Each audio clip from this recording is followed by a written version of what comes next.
Hello everyone! So, at the moment, I am not doing particularly well at all. But, I'm going to endeavor to at least try to be positive. Because, I don't know, it seems like a good idea. So, I wanted to give a special thank you to Mizzy and Vesper because you guys are great, and thank you for coming on my last video because I was not in a good place. Okay, so, today I had my first interview, since I've started looking for a job back in, August of 2015, I had my first interview, and it went pretty well. And just to let you guys know, no, I did not wear these contacts to the interview, and yes, I did make myself up for the interview because it's kind of the way that people would like to see me, and so I want to be the most attractive, all-around candidate for the job, and so, yes, I do, I guess, sell out my own individuality, my own identity, so that I can make money. Yeah, that sounds about the size of it, and I find that, people respond better to me when I'm made up.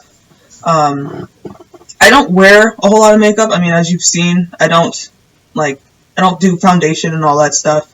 I'll do eyeliner sometimes, but I don't do the full Monty, just because, I don't know, I don't like doing it because it's time consuming. And so sometimes I like doing it because, it's almost kind of like a hobby, like art.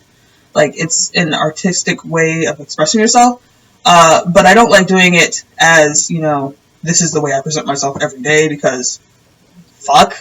Also, I don't particularly like the response that I get when I am, the difference between me being super conventionally feminine and, making myself up a whole lot and presenting not feminine, where I'm not wearing any makeup at all, or I have, defeminizing makeup on.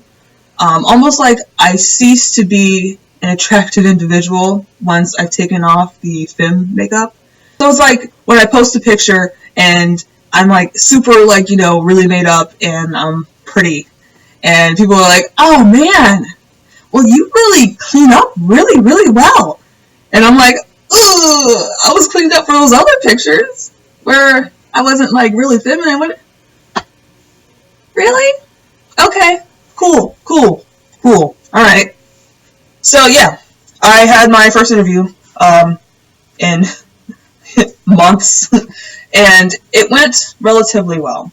I applied at a summer camp. I have a good amount of experience as a camp counselor. I wouldn't say I'm a professional or an expert, but I worked as a counselor in training from when I was 13 to when I was 15, then I became a counselor at 16, and then I became a counselor again when I was 22.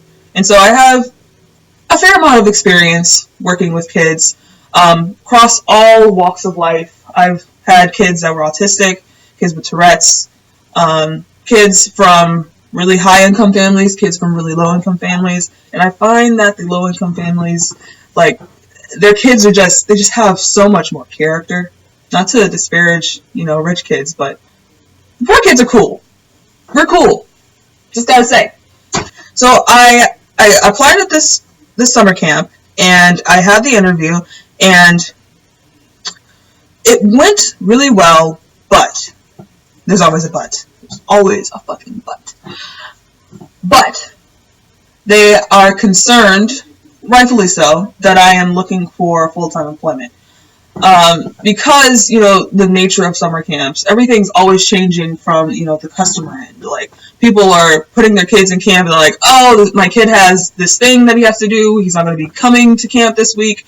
Or, my daughter, she has this thing that she's not doing, and so she's going to be at camp this week. And so it's always changing, and so they need people there. They need reliable employees, and I'm trying to present myself as a reliable employee, but at the same time, I am looking for full-time jobs. And so I told them that, if I get the job, then I have the job.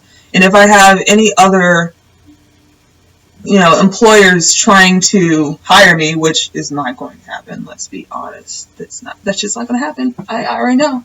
But if I get any type of job offers that I can only start in the fall after I've completed the other job that I'm currently in, the summer camp. And so I tried, to be realistic about it, because if I got my dream job, I would totally just drop the camp. But if it's just, I don't know, industrial hygiene job, like being a food inspector or something, I would tell them, I can't start immediately. I would have to wait until the fall. So yeah, that's how all that went. The interview actually went really well. I have post-social interaction depression going on at the moment, where I just feel really, really shitty. And I'm not really anxious about it. I don't have really any anxiety about the exchange. It's just, I don't know, I feel drained after any interaction with people, and to a degree, making these videos is a bit draining for me, but I think overall it's helpful because it allows me to exercise parts of me that I'm very sedentary with. I could go weeks, I could go months without speaking to anyone, including myself or my fiance or something. It's just after not speaking to people, I don't speak to people all that well. It makes sense. If you don't exercise, then you're going to be super sore when you try to exercise later. And so I think it's a really good idea to, keep exercising those social muscles, even if it's not something that I particularly want to do. But yeah, so far so good, I suppose. And as far as my mental and emotional state goes, so far so okay. I'm not going to acknowledge that I am depressed as fuck.